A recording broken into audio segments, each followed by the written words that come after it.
राजा राधिका रमण प्रसाद सिंह के ऊपर बातचीत पर आधारित है। इस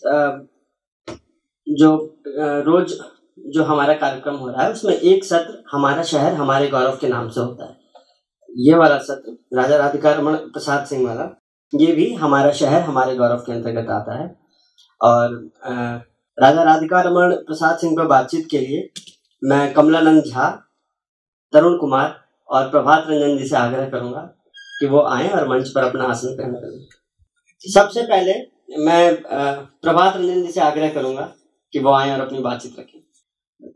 अब बिहार के गौरवशाली परंपरा के लेखकों पर ये बहुत अच्छी शुरुआत है और हर दिन किसी न किसी एक बड़े मूर्धन्य लेखक के बारे में हमें जानने, सुनने और मुझे बोलने का भी मौका मिला, जिनको लोग भूल गए हैं या भूलने ऐसा लगने लगा है कि भूल गए हैं। लेकिन आज जिस लेखक की हम चर्चा कर रहे हैं उनकी तो किताबें भी नहीं मिलती हैं, जबकि उनकी रचनावली प्रकाशित है राजा राधिका रमण प्रसाद सिंह। और राजा राधिका रमण प्रसाद सिंह के लेखन से मेरे जैसे लोगों का, जिन्होंने 70-80 के दशक में पढ़ाई शुरू की, बचपन का नाता उसी तरह से रहा है जिस तरह का नाता हमारा प्रेमचंद से रहा है। उनकी कहानियां भी, हमने प्रेमचंद की कहानियां जैसे स्कूल में हमने पढ़नी शुरू कर दी थी, राजा राधिका रमण प्रसाद सिंह की कहानियां भी मुझे लगता है 7वीं या 8वीं में दरिद्र नारायण कहानी उनकी पढ़ी थी, कानों में कंगना, और एक कहानी उनकी माँ थी जो शायद कोर्स में नहीं पढ़ी थी। लेकिन ये 2 कहानियां उनकी ऐसी हैं जिनको अक्सर उनके साथ याद किया जाता है। और फिर उसके बाद की और एक कहानी जो कानों में कंगना जो कहानी है, इसको लेकर ये भी कहा जाता है कि हिंदी की पहली कहानी उसने कहा था न होकर कानों में कंगना है, क्योंकि कानों में कंगना की रचना 1913 में हुई थी और उसने कहा था कहानी की रचना 1915 में हुई थी। इस लिहाज से ये हिंदी की सबसे आरंभिक कहानी है। और अजीब संयोग है कि दोनों कहानियों में आप शिल्प देखेंगे तो एक जैसा शिल्प है। दोनों में ही फ्लैशबैक, पूर्व द्वितीय शिल्प का प्रयोग किया गया है। दोनों कहानी में शुरू में एक बात आती है जिससे अंत की बात जुड़ती है, और वो उसने कहा था कहानी में भी है और वो कानों में कंगना कहानी में भी। और जबकि उस समय फ्लैशबैक की शैली हिंदुस्तान में सिनेमा का आगमन नहीं हुआ था, फ्लैशबैक तो बहुत पॉपुलर सिनेमा के आने के बाद हुआ है। ये ऐसा संयोग क्यों हुआ, मैं जब दोबारा कानों में कंगना पढ़ रहा था और मैं ये सोच रहा था कि इन दोनों कहानियों को लेकर उस समय काफी समय तक कुछ लोगों ने ऐसा लिखा भी था, लेकिन ऐसा था, दोनों कहानियों का शिल्प एक था। इसीलिए इनको शैली सम्राट कहा जाता था, यानी कि अपने लेखन शैली के लिए इनको ज्यादा जाना जाता था। और इन्होंने जो लिखा उसकी चर्चा बहुत कम हुई। इन कहानियों के अलावा अभी मेरी बात हो रही थी जीवन झा जी से, तो मैंने इनसे कहा कि राम रहीम उनका एक उपन्यास है जो बहुत चर्चित उपन्यास, ये नाम बहुत चर्चित है और नाम से ऐसा लगता है जैसे हिंदू मुस्लिम एकता की कहानी होगी, राम रहीम और क्या होगा। लेकिन उस कहानी में न राम है न रहीम है।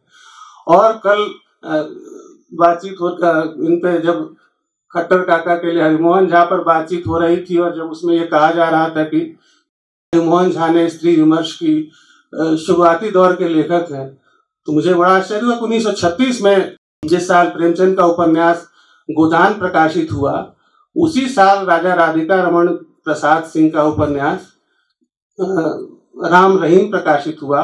और इसकी कहानी 2 लड़कियों की कहानी है, बेला और 2 लड़कियां हैं जो बेला और बिजली।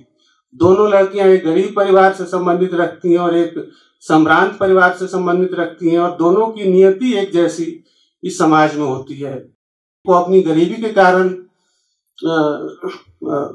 वेश्या बन जाना पड़ता है और दूसरे को अपनी अमीरी के कारण वेश्या बनना पड़ता है, क्योंकि उसको वो किसी लड़के के साथ घर से बहुत सारा गहना सोना लेके भाग जाती है, फिर वो उसको छोड़ के चला जाता है, बेच देता है। तो परिस्थितियां, स्त्री किसी भी समाज की हो, स्त्री किसी भी वर्ग की हो, उसको एक तरह की परिस्थितियों में रहना पड़ता है। ये उस समय की आधुनिक सोच रही होगी जो बहुत स्पष्टता से उन्होंने अपने उपन्यास में दिखाया है। और उनके और भी कई उपन्यासों में स्त्री के जीवन को लेकर, और मूलतः वो इसी के लेखक थे समाज में उस समय। देखिए प्रेमचंद का भी अधिकांश लेखन जो है, बहुत उनकी कहानियों में जो बहुत सारी कहानियां हैं उस समय के जो समाज का द्वंद्व था, जो आधुनिकता और परंपरा का जो द्वंद्व था, जो नया बनता समाज था और जो पुराना समाज था, पुरानी मान्यताएं थी,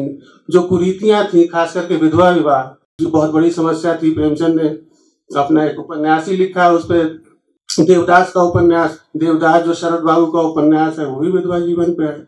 तो इनके उपन्यासों में, इनकी कहानियों में वो सब चीजें मिलती हैं जो उस समय के बड़े लेखकों में, जिस परंपरा को हम प्रेमचंद की परंपरा के नाम से जानते हैं, जिसको हम प्रेमचंद की परंपरा का लेखन कहते हैं, वो सब इनकी कहानियों में, इनके उपन्यासों में वो सारे विषय, वो सारे द्वंद्व उस समय के समाज के इनकी रचनाओं में भी मिलते हैं। लेकिन इनका मूल्यांकन करते समय आखिर ये, जब भी हिंदी की परंपरा की बात आती है, यहाँ तक कि बिहार के भी जब मूर्धन्य लेखकों की बात आती है, तो उसमें मैं अक्सर देखता हूँ कि राजा राधिका रमन प्रसाद सिंह का नाम उतनी प्रमुखता से नहीं लिया जाता है, जबकि इन्होंने बहुत कई उपन्यास लिखे, मेरे ख्याल से 8-10 उपन्यास लिखे, नाटक लिखे, कहानियां लिखी, और इसके अलावा भी बहुत काम किया। जब मैंने 1971 में जब इनका निधन हुआ था, उसके बाद नई धारा ने एक अंक प्रकाशित किया था,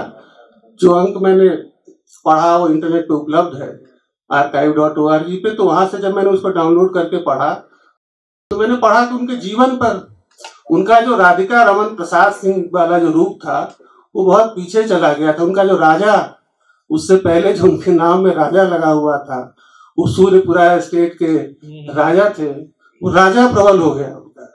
तो हम राजा को तो हमने याद रखा, रमन राधिका रमन प्रसाद सिंह को भूल गए। उसमें उस नई धारा के उस अंक में बहुत संस्मरण है उन पर, और उन सारे संस्मरणों में उनके लेखन से ज्यादा इस बात की बहुत चर्चा है कि वो कितनी मदद करते थे, लोगों का कितना ध्यान रखते थे, गरीबों की कितनी मदद करते थे। वो उनके लेखक रूप पे, उनकी लेखन की अगर अच्छाई थी, बुराई थी, मुझे, मैं सच कहूँ, मैं अपनी राय बताऊं तो मुझे उनके लेखन में थोड़ी नाटकीयता ज्यादा लगती है। शायद वो नाटककार भी थे। जैसे कानों में कंगना कहानी है, वो मुझे बड़ी नाटकीय कहानी लगती है, क्योंकि मैं, ये कहानी ये है कि एक लड़का है, एक आदमी है जो वेश्यागमन करता है और उसमें अपनी सारी संपत्ति लुटा देता है, अपनी पत्नी के गहने बेच के उस काम को करता है। तो मैं ये कभी नहीं मान सकता कि कोई आदमी किसी और के कारण बर्बाद हो जाता है। आदमी अपने कर्मों से, अपनी करनी से बर्बाद होता है, उसको कोई वेश्या नहीं बर्बाद कर सकती। और उनकी कई कहानियों में, उनके उपन्यासों में वेश्या का जीवन आता है, वेश्या जीवन की कहानियां आती हैं। लेकिन ये सब उस समय के समाज के, उस समय के मध्य वर्ग, या वो जिस वर्ग से आते थे, उस वर्ग की चेतना से जुड़ी हुई बातें रही होंगी। तो विस्तार से देखिए, तरुण कुमार जी हमारे बीच बैठे हुए हैं और जाजी बैठे हुए, इन्होंने उनको पढ़ा भी है और उनके ऊपर काम भी करवाया है। तो मैं भी सुनना चाहूंगा, लेकिन ये मेरे कुछ सवाल हैं कि आखिर जब कैनन हिंदी का बना, उस कैनन में वो क्यों नहीं समा पाए? इन बिहार के भी जो मूर्धन्य हिंदी लेखकों का जब नाम आता है, उसमें उनका नाम क्यों नहीं आ पाया? ये एक सवाल है जो आज भी मेरे मन में कौंध रहा है, और मुझे लगता है कि तरुण कुमार जी के वक्तव्य में या कमलानंद जी के वक्तव्य में इस पे कुछ स्पष्टता, इस पे कुछ रोशनी मिलेगी। बहुत बहुत धन्यवाद। बहुत बहुत शुक्रिया प्रभात जी। मैं तरुण कुमार जी से आग्रह करूंगा कि वो आए और अपना वक्तव्य रखें। हमारे सामने बैठे हुए सभी सम्माननीय आदरणीय मित्रों, राजा राधिका रमन प्रसाद सिंह बिहार की उन कुछ विभूतियों में है जिन्हें पद्म विभूषण की उपाधि मिली थी, और वो भी साहित्य के भीतर से, साहित्यकार के नाते, और डॉक्टर भी थे वो। उनको डिलिट की भी उपाधि दी गई थी मगध विश्वविद्यालय के द्वारा। और राजा तो वो थे, लेकिन हमको लगता है कि कमलानंद जी ने भी जो एनवीटी से उनकी कहानियों का संग्रह निकाला है, उसमें इस बात की चर्चा है कि राजा जनता के द्वारा भी दिया गया खिताब था। 1920 में उनके गांव से कुछ दूरी पर पीरू नाम का गांव था, जहां पर बहुत जबरदस्त दंगा हुआ था। पीरू जी। और कुछ एक मील की ही दूरी पर वो है।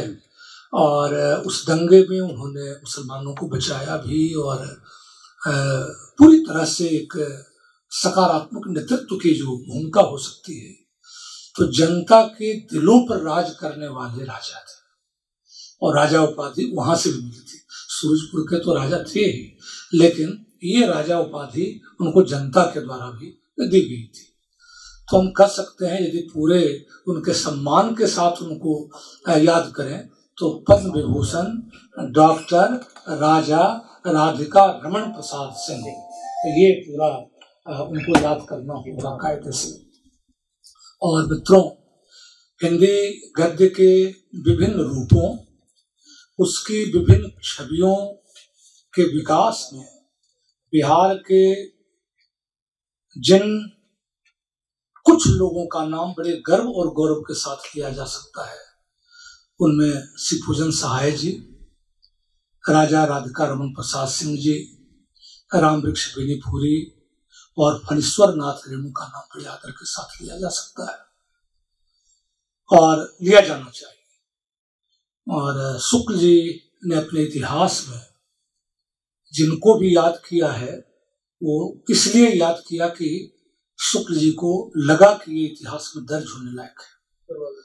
और बड़े कायदे से शुक्ल जी ने राधिका रमन प्रसाद सिंह की चर्चा की और कहा कि भाषा की शक्तियों पर अद्भुत अधिकार रखने वाले लेखक थे, अद्भुत। और रामचंद्र शुक्ल के बारे में कहा जाता है कि प्रशंसा कृपण थे, वो प्रशंसा इतनी आसानी से करते उरते नहीं थे।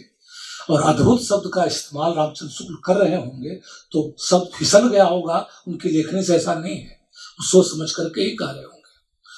तो और कवियों में दिनकर और नागार्जुन ने भी गद्य को बहुत विकसित किया।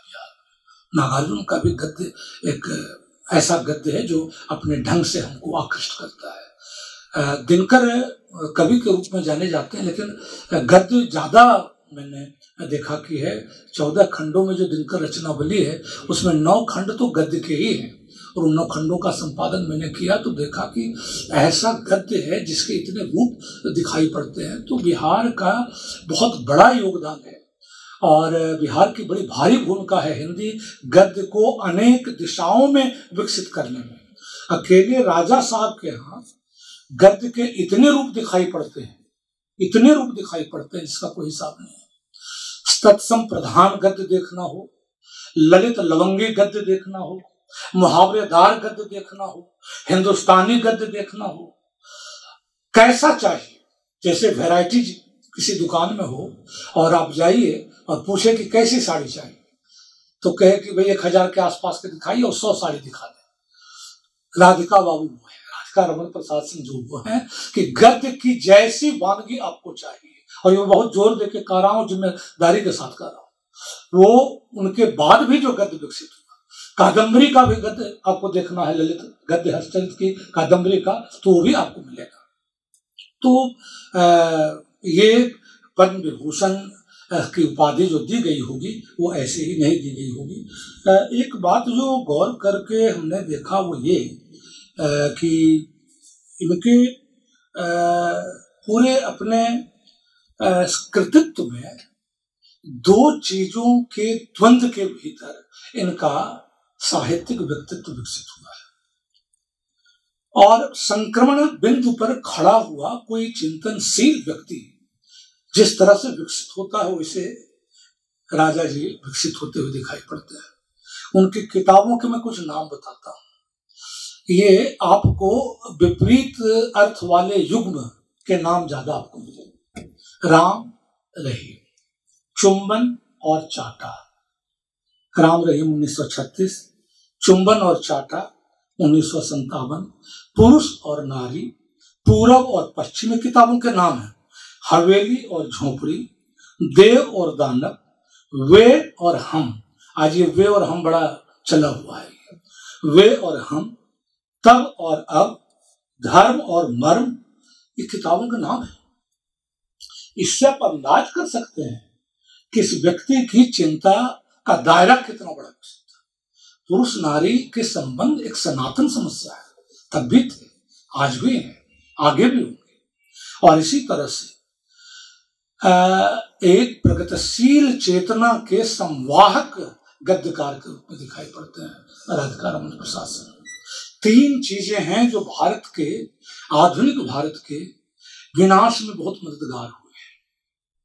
वो है धर्म संबंधी विवाद, भाषा संबंधी विवाद और राष्ट्रीयता संबंधी विवाद। राष्ट्रीयता की जो सर्वोत्तम समझ हो सकती है भारतीय संदर्भ में, कैसा राष्ट्र चाहिए, राष्ट्रीयता की कौन सी अवधारणा है जिससे ये राष्ट्र सम्यक दृष्टि से संचालित होगा, तो आपको राजा राधिका रमन प्रसाद सिंह में मिलेगा। जैसे उनका उदाहरण ही मैं आपके सामने रख रहा हूं। नेशनलिज्म ने मनुष्य से मनुष्य को अलग कर रखा है। आज इसके कारण कितना रक्तपात है, किस कदर शक्ति का अपव्यय, कैसा भयंकर जातीय विद्वेष फैल रहा है, किसी से छिपा नहीं है। आज आक्रामक राष्ट्रीयता का असर है कि निशस्त्रीकरण की चेष्टा सफल नहीं होती। देश देश में पारस्परिक संबंध होने के बदले आंतरिक विच्छेद बढ़ता जा रहा है। लगता है कि आज के संदर्भ में कोई बात कर रहा है निशस्त्रीकरण का कि पूरा का पूरा मुहावरा कितने झूठ पर आधारित है, इसको ये बतकही नहीं तो क्या है। हम जखीरे पर जखीरे बनाएंगे और निशस्त्रीकरण का नारा भी देंगे, और ये राष्ट्रीयता उसके पीछे किस तरह से काम करती है। धर्म का जहां तक मामला है, तो जैसा कि उन्होंने कहा कि राम रहीम उपन्यास है, उसमें धर्म भी है, ऐसा नहीं है कि बिल्कुल वो नहीं है, वो भी उनकी चिंता का विषय है। वो अब एक कहानी में है कि इधर पंडित, उधर मुल्ले, इधर मंदिर, उधर मस्जिद, दोनों कुएं में भाग पड़ी।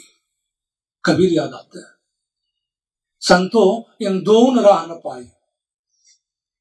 राजा जी कह रहे हैं इधर पंडित, उधर मुल्ले, इधर मंदिर, उधर मस्जिद, दोनों कुएं में भंग पड़ी है। तौबा तौबा, मैं बाज आया इन काबा काशी के तंग दायरों से। मेरा जो मालिक है वह किसी खास देश, किसी खास जाति, किसी खास रिवाज, किसी खास लिबास, किसी खास जबान या किसी खास किताब का हरगिज हिमायती नहीं। उसके लिए तो न मस्जिद की कैद है, न मंदिर की या दिल की पुकार सुनता है, किसी खास का सबक नहीं। क्या लगता है कि बहुत पुरानी बात, कोई बहुत पुराना आदमी कुछ कह रहा हो? लगता है जैसे हमें आज संबोधित कर रहा है, और कितनी चलती हुई भाषा है इसका आप अंदाज कर सकते हैं। इसी तरह से और भी आपको चीजें मिलेगी। और इंदू नामक पत्रिका निकालते थे प्रसाद जी, जयशंकर प्रसाद काशी से। उस पत्रिका में इनकी ये कहानी छपी थी, कानों में कंगना, और सही कहा आपने, उसने कहा था कहानी से कुछ पहले छपी थी। और उस कहानी को पढ़ते हुए आज प्रभात जी ने कहा, और लगा कि जैसे मेरी मन की बात छीन ली। जो कहानी हॉन्ट कर रही थी मुझको, जब फिर दोबारा आखिर में वो पंक्ति आई कि कानों में कंगना, तो बस मुझको उसने कहा था कौन लिया। तो एक अच्छी रचना होती है, वो शॉक ऑफ रिकॉग्निशन भी देती है, कुछ पहचान जैसा कुछ लगता है। कालिदास की चर्चा बाद में आती है, उसके पहले मुझको कालिदास हॉन्ट करने लगे थे कि कोई शकुंतला टाइप चीज आ रही है, और बाद में वो आ भी जाती है। तो इसका मतलब है, और राजा जी बहुत पढ़े लिखे भी थे, एमए पास थे उस जमाने के, एमए पास थे। और कुल मिला जुलाकर आप कहें तो यह सवाल कि कोई क्यों कैनन में नहीं आ पाता है, हिंदी के महत्वपूर्ण रचनाकारों में आज वो शुमार नहीं किए जा रहे हैं। देखिए हो क्या रहा है, मुझको जो लगता है, और ये कयास ही इसको कर सकते हैं, अनुमान ही कर सकते हैं, कि रुचिबद्धता भी एक गड़बड़ चीज है। जैसे धर्मबद्धता, संप्रदायबद्धता गड़बड़ है, वैसे ही एक खास रुचि का शिकार होना, इस खास प्रकार की रुचि में और इसमें मार्क्सवादी आलोचना का अच्छा खासा योगदान है। उसने पिछले दिनों बहुत सारी चीजों को परिदृश्य से बाहर किया था।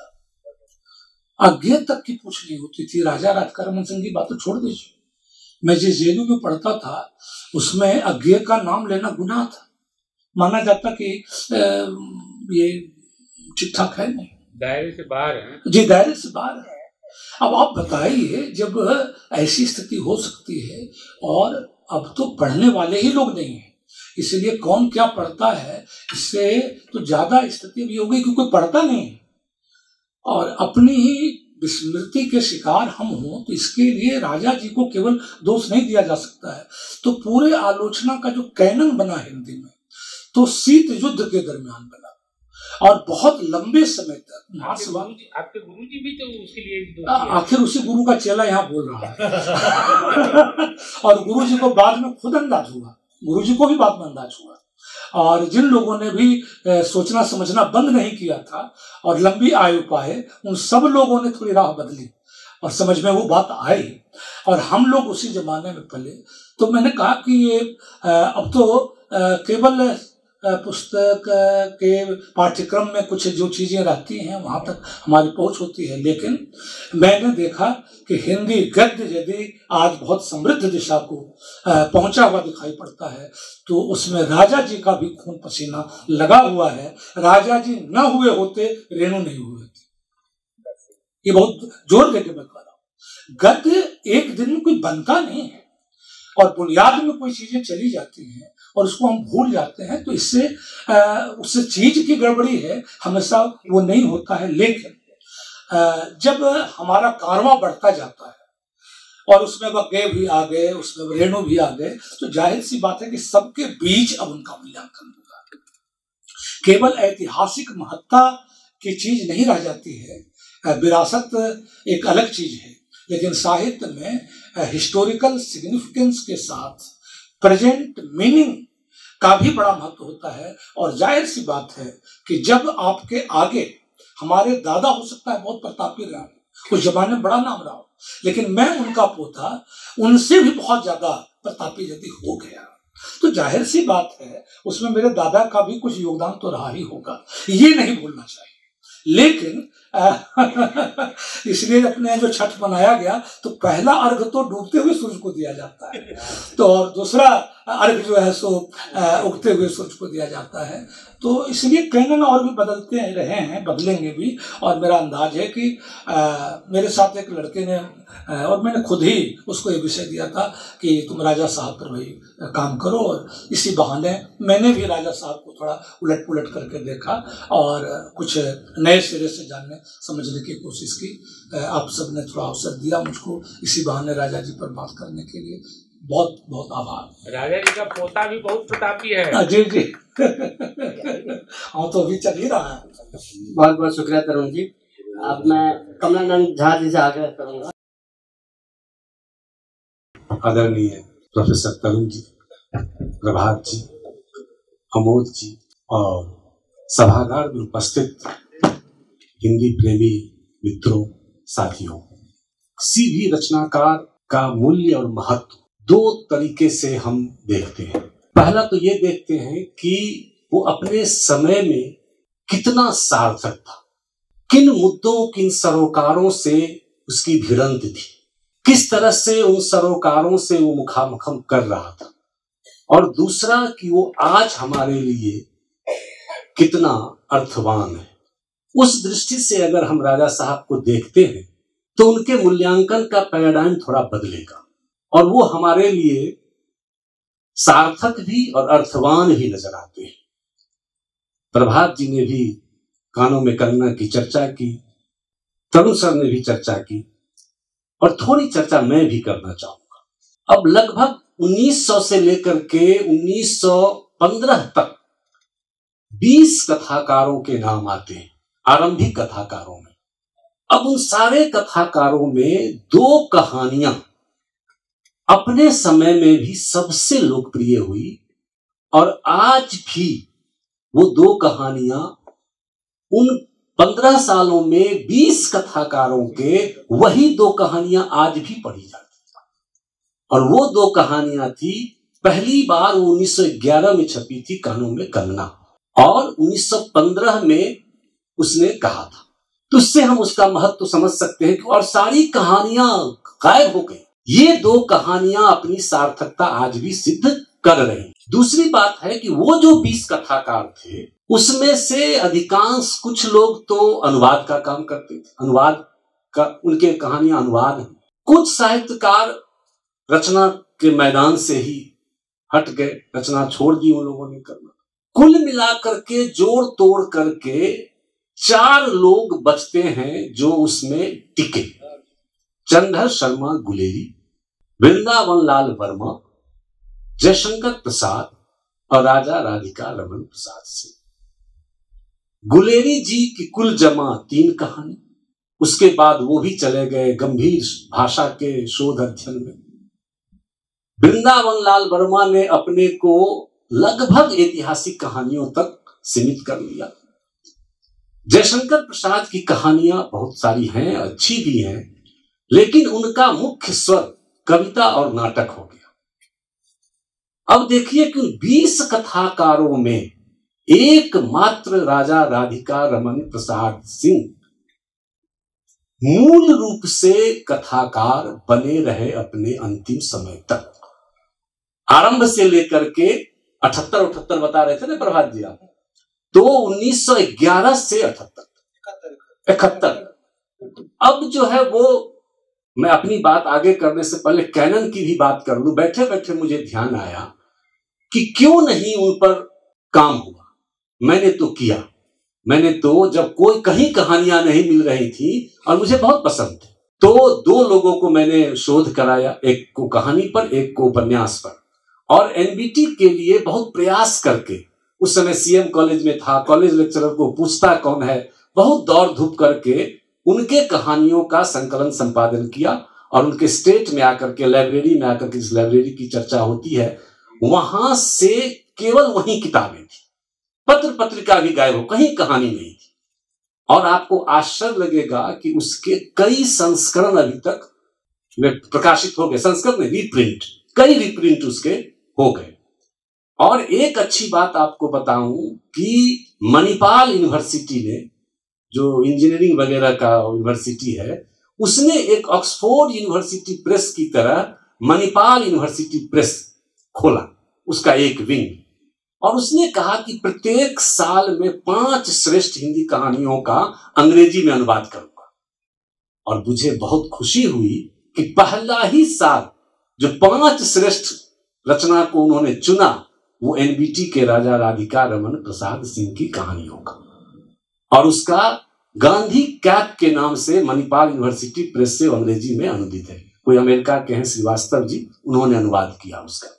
तो कैनन की जहां तक बात है, तो मुझे लगता है कि आरंभ में तो उन्होंने बहुत जबरदस्त कहानियां लिखी, लेकिन वो इतने लंबे समय तक लिखते रह गए, लगभग 70 उत्तर तक लिखते रह गए, लेकिन वो बाद के कहानियों में उन्होंने परिवर्तन नहीं किया। बाद में प्रेमचंद के आने के बाद कहानी की दशा और दिशा, जैनेन्द्र के आने के बाद इतनी आमूल चूल कहानियों में बदलाव आया कि राजा साहब उस बदलाव को पकड़ने में सफल नहीं हुए। तो उनका महत्व ऐतिहासिक तो है, परंपरा में तो है, उन बचे रहने में तो है, लेकिन बाद की कहानीकारों से उनकी कहानियों की अगर तुलना करेंगे तो वो बहुत कमजोर साबित होती है। इसलिए वो बाद में आलोचकों ने उन पर उतना ध्यान नहीं दिया। ये मेरा मतलब एक अनुमान है, ये है। तो दूसरी बात जो उनकी महत्वपूर्ण है, जिसकी ओर संकेत भी किया है तरुण जी ने, मैं उस समय में हिंदी, उर्दू, हिंदुस्तानी भाषा को लेकर के बहुत बड़ी बात गांधी जी वगैरह की चल रही थी, और लेकिन बावजूद इसके तत्सम प्रधान हिंदी लोग लिख रहे थे। वो शिव प्रसाद सितारे हिंद वगैरह 1-2 लोग थे जो कोशिश कर रहे थे, उनको खलनायक कह दिया गया। लेकिन राजा साहब ने कभी समझौता नहीं किया, बिल्कुल हिंदुस्तानी हिंदी उर्दू मिश्रित हिंदी वो लिखते रह गए। लिखते ही नहीं रह गए बल्कि उसके पीछे का उनका पूरा दर्शन था। उनकी पंक्ति है, जिन पंक्तियों को मैं बताता हूं कि इस तरह की हिंदी को उन्होंने कहा कि अब वह झोपड़ी में ठुमकेगी, खेतों में थिरकेगी और देहातों में फुदकेगी। अब देखिए कहां से सवाल उठाया है।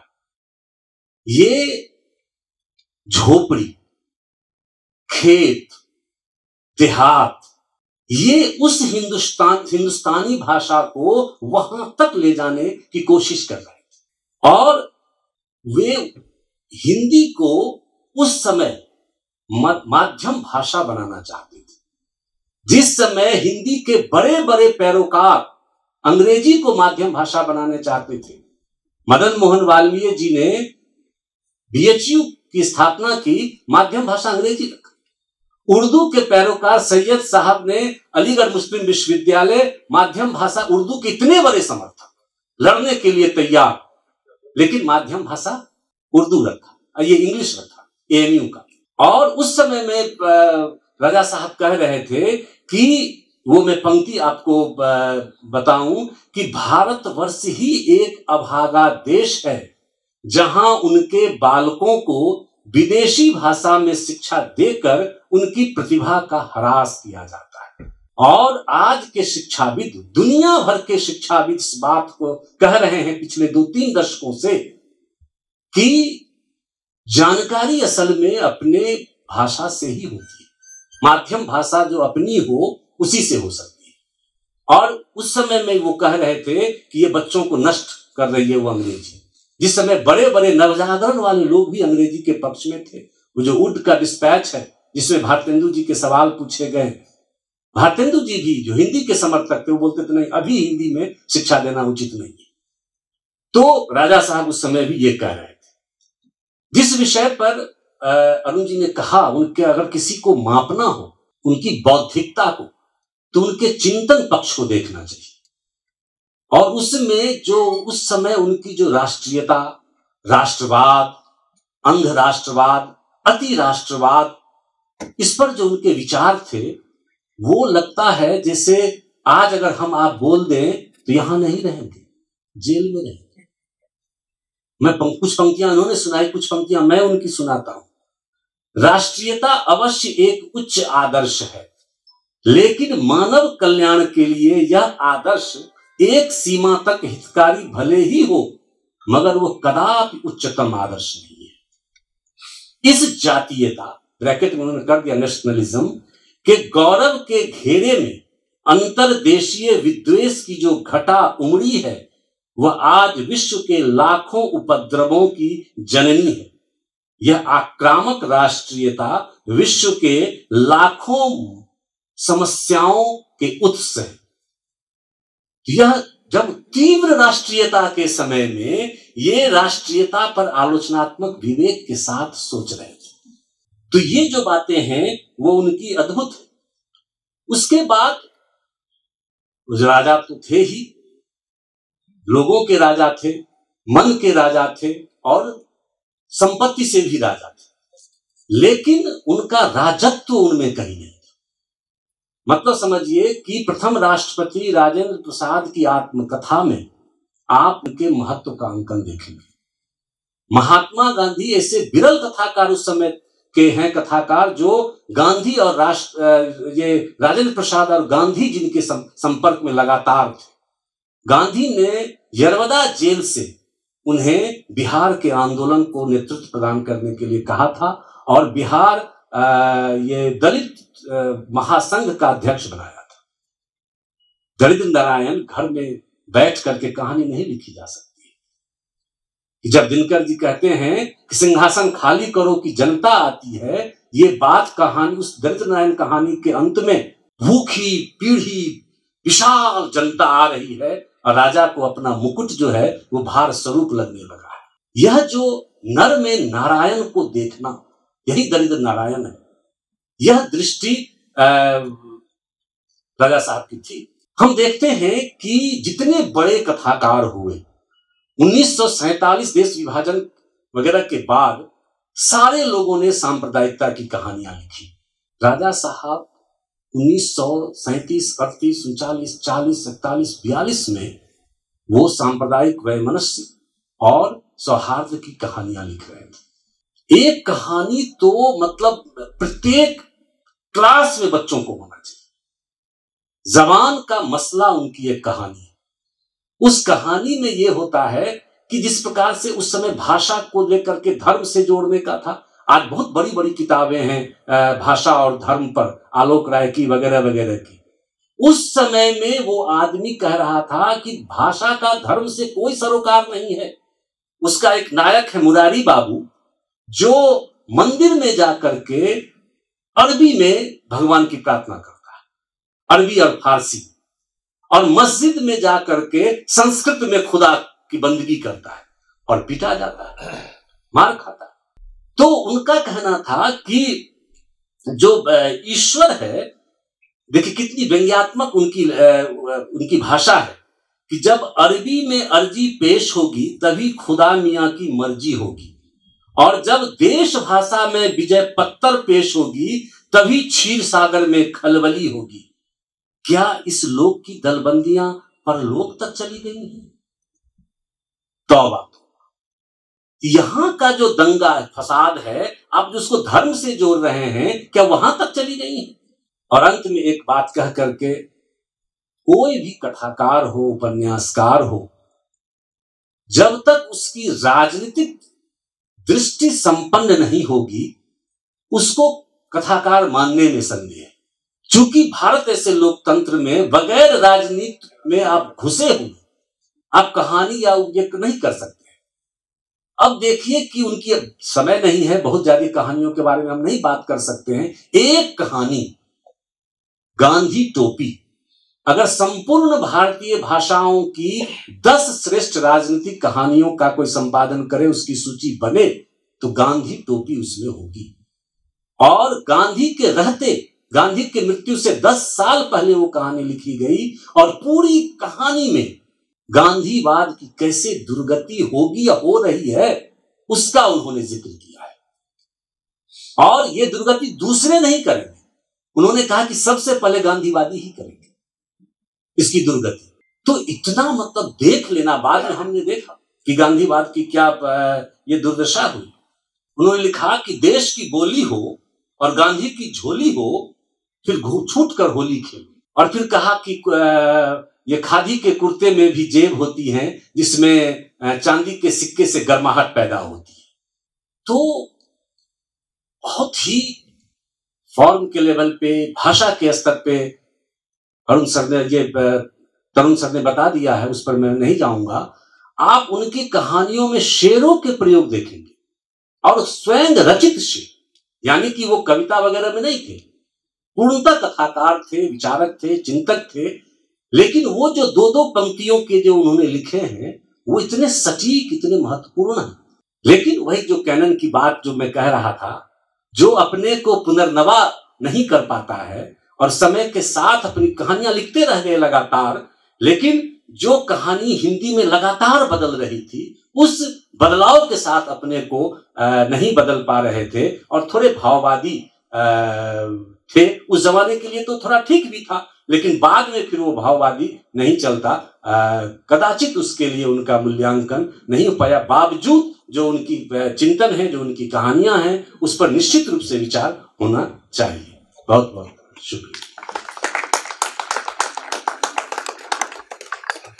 बहुत बहुत शुक्रिया कमलान झा जी। इसी के साथ इस सत्र का समापन होता है। मैं आज के तीनों वक्ताओं का हार्दिक आभार व्यक्त करता हूँ।